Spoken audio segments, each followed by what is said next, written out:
আসসালামু আলাইকুম। এবং আমরা কি কখনো ভেবে দেখেছি স্রষ্টা কোথায় থাকেন? মসজিদে, মন্দিরে নাকি মানুষের হৃদয়ে? এই প্রশ্নটি নিয়ে ইতিহাসের সেরা 4 জন কবি মির্জা গালিব, আল্লামা ইকবাল, আহমদ ফারাজ এবং কবি ওয়াসি এক কাল্পনিক অথচ গভীর কাব্যিক যুদ্ধে লিপ্ত হয়েছিলেন। আজকের ভিডিওতে আমরা জানব সেই অমর লড়াইয়ের কাহিনী যা আপনার চিন্তার জগৎকে বদলে দেবে।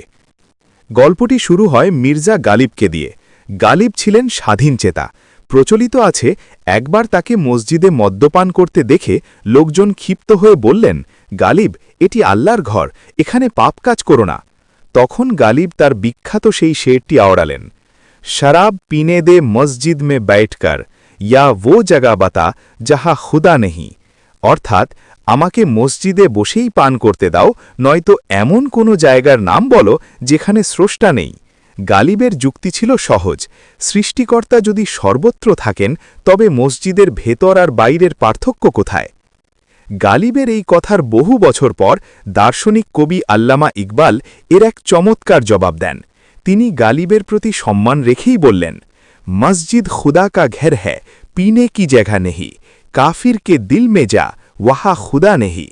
ইকবাল বললেন, গালিব, মসজিদ ইবাদতের জায়গা, এখানে কলুষতা মানায় না।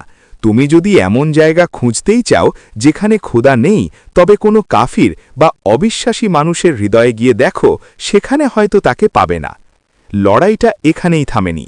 আধুনিক কবি আহমদ ফারাজ এতে যোগ করলেন এক নতুন মাত্রা। তিনি ইকবালের কথাকে খণ্ডন করে বললেন, কাফির কে দিল সে আয়া হুঁ দেখকর, খুদা মৌজুদ হ্যায় ওয়াহাঁ, উসসে পাতা নেহি।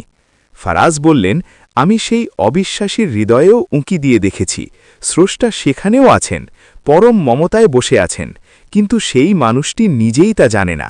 অর্থাৎ স্রষ্টা কারো হৃদয়ে নেই, এটা হতেই পারে না।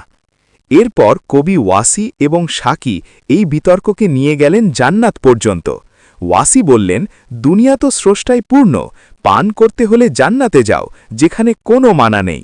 কিন্তু শাকি দিলেন এক মুখ্যম জবাব, पीता हूँ साकी गमे दुनिया को भुलाने के लिए, जन्नत में कोई गम नहीं है, इसलिए वहाँ पीने का मजा नहीं। শাকি বললেন, আমি তো পান করি দুনিয়ার দুঃখ ভুলতে, জান্নাতে তো কোনো দুঃখই নেই, তাহলে সেখানে পান করার সার্থকতা কোথায়?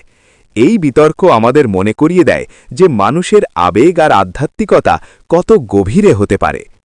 বন্ধুরা, এই 4 জন কবির লড়াই আমাদের শেখায় যে স্রষ্টা কোনো দালান কোঠায় সীমাবদ্ধ নন। তিনি আছেন আমাদের বিশ্বাসে, আমাদের সংশয়ে এবং আমাদের প্রতিটি নিঃশ্বাসে। এই 4 জন কবির মধ্যে কার যুক্তি আপনার সবচেয়ে বেশি ভালো লেগেছে কমেন্ট করে অবশ্যই জানাবেন। বন্ধুগণ, ওইসব কবিদের কাব্যিক লড়াই তো শুনলেন, কিন্তু আমার মনে আজ একটি প্রশ্ন জাগে। মির্জা গালিব মদ খেলে না জানি কতটুকু পাপ হতো, কিন্তু আমাকে তো আজ সর্বশান্ত করে ফেলেছে এই সমিতি আর সুদের মরণ কামড়। কি বিচিত্র আমাদের এই সমাজ! এখানে মানুষ সুদ খায়, অথচ সেই মানুষটিই আবার মসজিদের সভাপতি। সুদ খেয়েই আমরা হই মসজিদের মুসল্লি। গালিবের মদ হয়তো শুধু তার নিজের ক্ষতি করেছিল, কিন্তু আমাদের এই সুদের কারবার তো সমাজ আর ধর্ম দুটোকেই ধ্বংস করে দিচ্ছে। ভিডিওটি ভালো লাগলে লাইক দিন এবং এই ধরনের সাহিত্যিক ভিডিও আরও দেখতে সাবস্ক্রাইব করুন।